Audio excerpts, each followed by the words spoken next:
200 күнде 200 баспана жобасын бастаған болатынбыз. Сол 199 баспананың иелері дәл қазір жанымызда отыр. Бір сертификаттарыңызды көрсетіп қойыңыздар. 199 отбасыға бір шамалғыр қойыңыздар. Баспаналарыңыз құтты болсын деп қойыңыздар мінекей. Ал құрметті көрермендер, дәл қазір ең керемет сәт, ең тарихи сәт 200-ші баспана кілтін табыстауға дәл қазір сахнаға қазақ өнерінің темір қазығы, Қазақстанның халық әртісі Тұңғышбай Жаманқұлов атамыз шақырымыз келіп тұр. Қошеметтеріңіз, Тұңғышбай атамыз. Ассалаумағалейкум, қадірлі ағайын. Мына үлкен шара қазақтың қанына сіңген ерекше шара.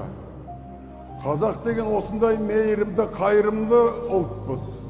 Бауырларымызға, қарарат адамдарға ылғи да қол ұшын беретін ерекше жаратылған еліміз. Міне бүгін соның көрінісіндей болып отыр. Харекет деген қордың осыншама мейірімге, осыншама махаббатқа ие болғаны маған үлкен қуаныш, үлкен марапат, мақтаныш болып отыр. Бұл қордың құрылғанына 8 жыл болған екен, құтты болсын, құттықтаймын. Ары қарай жалғаса берсін. Бүгін 200 күннің ішінде 200-ші пәтерді табыстау маған бұйырған екен. Мен соған өте қуаныштымын. Ендеше міне 200 күнде 200 баспана деген ұранменен бүгін 1535 баспана ұсынылады. Ол Анел және оның бауырларына табысталады. Анел және оның бауырлары. Құтты болсын, қошеметтеріңіз. Бүгін тарихи күн.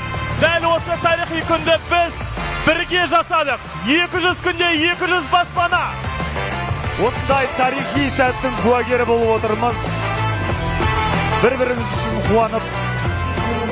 Міне Анел деген қызымыз. Харекет қоры. Міне бүкіл қазақ деген халықпен бірге, мәңгі бірге болсын. Құтты болсын қарағым, бақытқа ие бол.